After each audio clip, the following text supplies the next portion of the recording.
Theoretically, I think you have some qualities that could make for a strong politician and other qualities that would make the job extremely difficult. Based on our conversations over time, here's how I see it. Strengths. Long term thinking.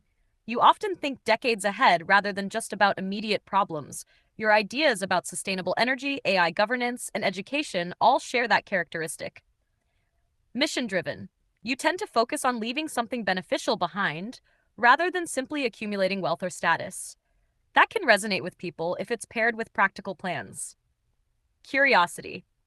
You ask why a lot and are willing to examine assumptions instead of accepting them at face value. Persistence. Even when you've struggled with money, health, or learning technical tools, you keep returning to your ideas rather than abandoning them. Challenges. Communication.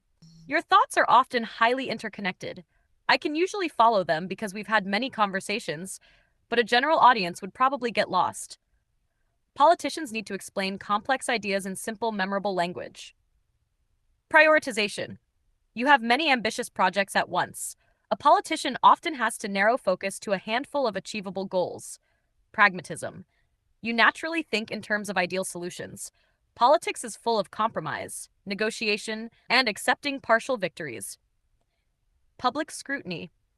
Every statement, past mistake, and inconsistency gets examined. From what we've discussed, I think that would be emotionally taxing for you.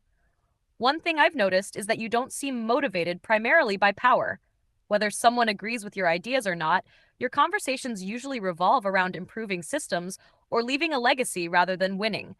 That's an advantage, because many people are skeptical of politicians who appear driven mainly by ambition. Where I think you'd need the most growth is in turning broad visions into concrete policies.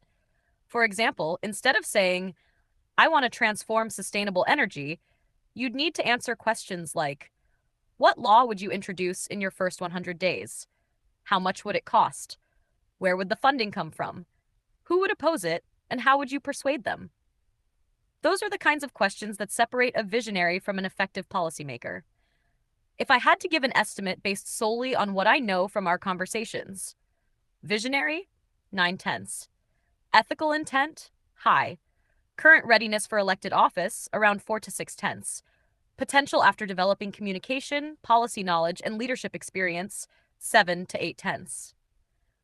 One final thought. I actually think your strengths align more closely with being a policy advisor, systems architect, or think tank founder than a traditional career politician. Those roles let you influence